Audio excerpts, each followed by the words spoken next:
সালাতে দোয়া কবুল হয়। সালাতে দোয়া কবুলের তিন জায়গা। একটা হচ্ছে তাকবীরে তাহরিমার পরে আমরা সানা পড়ি না, আমরা তো একটা পড়ি। আল্লাহর হাবিব সুন্নাহ এবং নফল নামাজে আরো পড়তেন সানা, ওই দোয়া কবুল হয়। দুই নম্বর জায়গা সালাতে সেজদায় পড়ে দোয়া করলে কবুল হয়। আকরাবু মা ইয়াকুনুল আবদু মির রাব্বিহি ওয়া হুয়া সাজিদ ফাকসিরু ফিহি দুআ।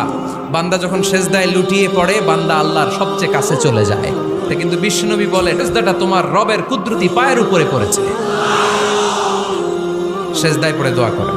সালাম ফিরানোর আগে বিশ্বনবী দোয়া করতেন, লা ইউসাল্লিমান্না আহাদুকুম হাত্তা ইয়াতাআওয়াযা মিন আরবাআ। আল্লাহর হাবিব বললেন, চার জিনিস থেকে পানাহ না আছে আমার কোন উম্মত যেন সালাম না ফিরায়। তারা যেন পড়ে, আল্লাহুম্মা ইন্নী আউযু বিকা মিন আযাবিল কবর, আউযু বিকা মিন আযাবি জাহান্নাম, আউযু বিকা মিন ফিতনাতিল মাহইয়া ওয়াল মামাত, আউযু বিকা মিন ফিতনাতিল মাসিহিদ দাজ্জাল। আল্লাহ কবরের আযাব থেকে বাঁচাও, আল্লাহ জাহান্নামের আগুন থেকে বাঁচাও, আল্লাহ জীবন মর